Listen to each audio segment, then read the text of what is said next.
Very formal. Very formal. Welcome to the 0 episode of the Ethics, Humanities, and Law Society podcast. I'm Rob Lombard. I'm the secretary of the group. Brandon Wolfeld, president. Here he is, the man himself. We're going to make this podcast a video cast as well. I'm going to post this on YouTube, so it's going to help. You guys can click on all the links below. We're going to add any files that have to do with the cases we're reviewing, any documents tied to our discussions, also links to contact information for us. I am going to post my phone number for you to reach. No, it's long distance, so, there's a certain barrier to entry. But you gotta have one bonus to living on Dominica. You get to make a local call. And I will post my email like a civilized person. Why don't you tell us a little bit about the beginnings of this? Well, I had a very kind of tumultuous entrance into the medical field. I started undergrad wanting to do medicine, and then I wanted to do anything but medicine, and then I was a film major for a couple years. I worked on worked in the field a little bit, kind of got my toe into it. Then I decided, let me reevaluate what I want to do with my life, and I ended up coming back to medicine, but kind of in that sort of Zen sort of what am I doing with my life kind of moment. I realized that the reason why I'd gotten away from medicine is because I had a stereotype about doctors as these kind of very kind of cold practitioners that valued logic above all else, and pretty much media represent. I thought everyone's house. I thought all doctors were were house, and pleasantly, that was just this weird stereotype I had in my head. There are plenty of doctors that are interested in these things, but it was never how it was presented in the media. So, that got me thinking, maybe doing, kind of looking at medical humanities, how medicine is presented in the media, is, something that would be worth kind of, exploring. But then also just, as, my lifeline back to, that other part of me, I was when I go to medical school, when I go to Ross, I'm going to, start, a film club or something. And then, one semester goes by, nothing happens. 2 semesters goes by, nothing happened. 3rd semester goes by, I was very busy planning my wedding. And then I realized, oh, yeah, that thing, about, commitments and stuff like that. I made a commitment to myself to do this thing. And I was I'm going to do it. So Dr. Sasso, one of the advisors for the club, he gave this excellent lecture on reproductive humanities. And that got a couple people talking, and I'd already talked to you about this a couple times, just kind of spitballing back and forth, and then I had these other people that were interested in it. Then I talked to someone else about it, and I was that was a good lecture, would you want to kind of turn that into something more? And they were interested in it too. So now I had this kind of critical mass of people that were all interested in this thing that I had always assumed I was the only one who was who was a real person and who was interested in things other than science, which was very sophomoric of me. But the goal is to really kind of engender a discussion both within kind of the medical student and medical professional community about medical ethics and medical humanities, and kind of the looking at the sort of the doctor-patient relationship and seeing what ways we can kind of collapse that down a little bit, and any ways that we could kind of improve the patient experience. So it's difficult from this position to really know what that's like. So any practitioners that have any experience with this, or patients that are kind of patients that have had a lot of experience with the medical community that have something to say about it, anyone in the humanities who studies philosophy or things like that want to comment on it, our phone lines are open for you. Definitely. You make a great point too. We don't know what it's going to be like.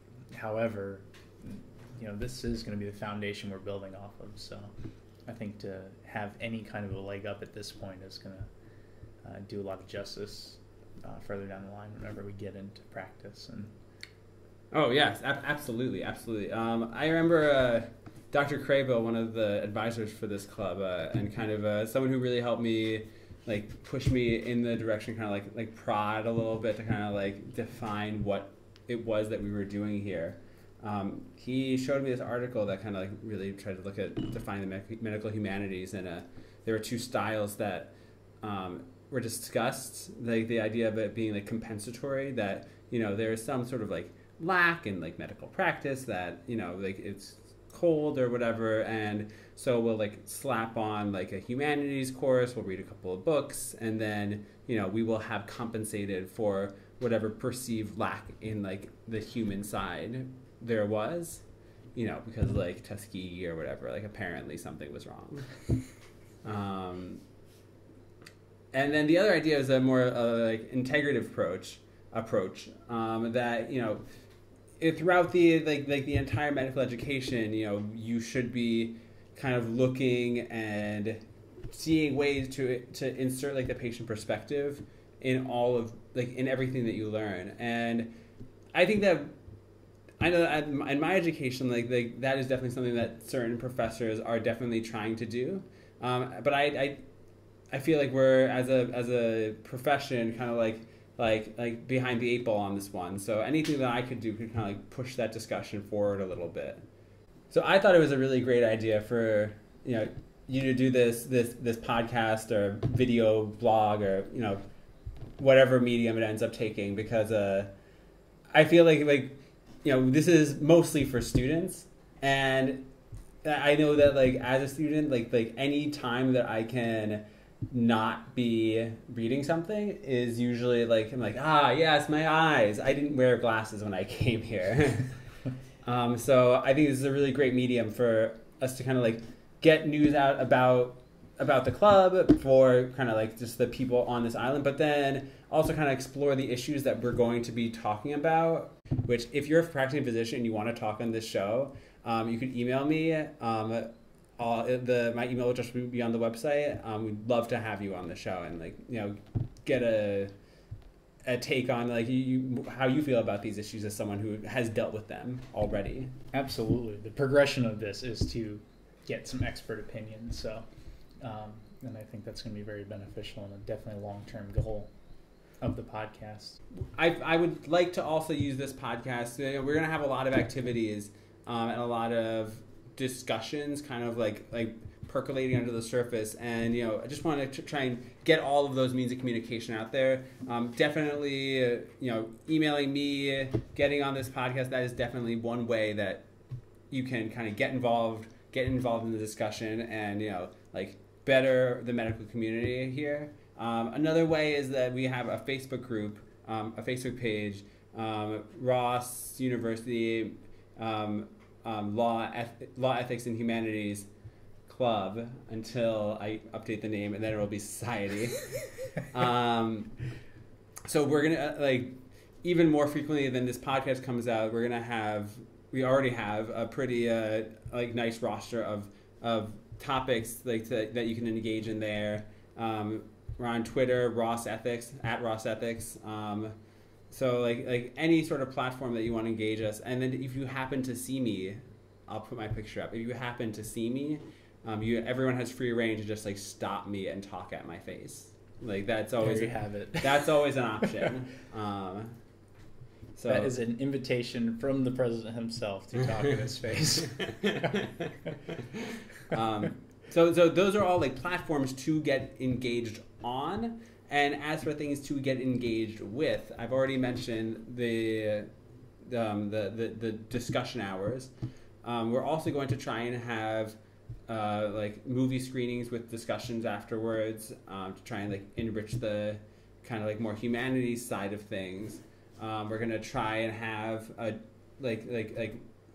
a journal that people can kind of like reflect a little bit on things that we've discussed or on things of their own, and kind of compose maybe a couple hundred words, and we'll try and put that together into some sort of either an online journal or a printed one, depending on budget things and stuff like that. So that's just a few of the things that we have kind of in the works already.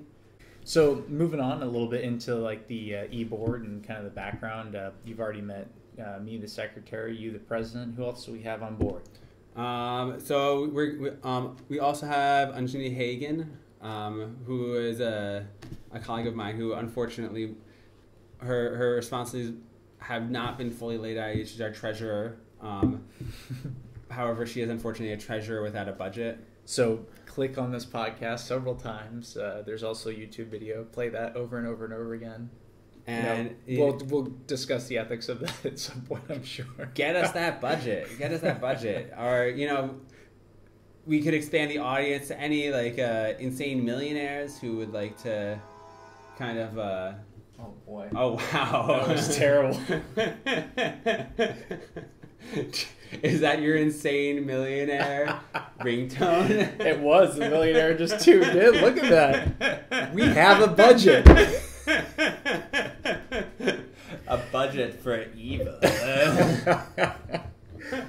Oh, it was a train robbery. I can just imagine there being like an insane millionaire who's like wants to deflower the virginal ethics club and be like, you think your ethics are so precious to you.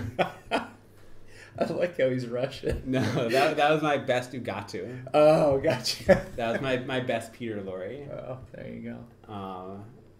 But I can't really do impressions.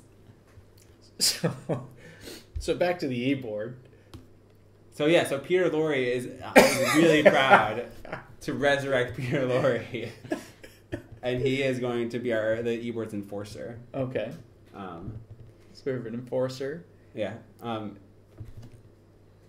Mickey Garrity is going to be the vice president. He was actually one of the kind of when I was finally after that lecture that I mentioned before, he was one of the ones that kind of was yeah, you should definitely do that. And I have a lot of experience in this kind of thing, and I would like to help you. So his encouragement has always been very valuable to me. And he's a man who knows how to get things done. So I'm very excited to have him on this e-board getting things started. I know that he's gonna help in the chillest possible way, just Yes. make it happen. You always want to look that cool when you're getting as much stuff done as he does, right? Yeah, exactly. You're not doing anything; it's just rolling right off the cuff. Exactly. He plans large events like someone else puts on sunglasses. And usually he's putting on sunglasses while he's doing it. Yeah. And then it's done. And we have his accomplice too. We have his accomplice as well, Chris Wagner, who I'm never actually sure who is the pinky and who's the brain, or if they're both pinkies or both brains. But Chris Wagner, who is the nicest person in the world, and one of the hardest working people I know, who just is also a getting things done kind of person, from Chicago. Shout out. There you go. And has all of that Midwestern charm to him as well. That he does. So he's going to be very bashful when he hears this, if he ever hears this. He will. He better listen to this. We'll hold him down and make him listen to it. Got to get those viewers up.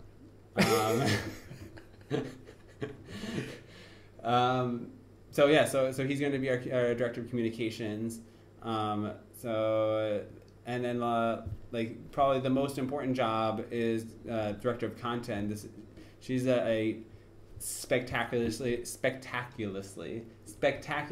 accomplished woman, Carolyn Song, who with a master's in bioethics, that when I proposed this idea to her and she was on board, I was like, okay, well, now I'm the least qualified person involved in this club. I better kind of bring some enthusiasm so no one notices. And she is going to be the person to hopefully bring the rigor that I want this endeavor to have. And so like I'm eminently grateful for her, her knowledge, her background, and like her willingness to kind of like take a gamble on this this experiment. So it's got president, vice president, secretary, treasurer. Anjani, I'm sorry that that of this turn of events, we will find something important for you to do. Well, thanks for joining us for our very first podcast episode, YouTube episode. Introduction, not even intro. This is episode 0. This is episode 0. Thanks for tuning in and coming this far. Thank you so much. We look forward to seeing you next week, and tune into the discussion. So I think you're going to really enjoy the topics and enjoy the feedback from your peers and colleagues and experts. So, till then, we'll see you.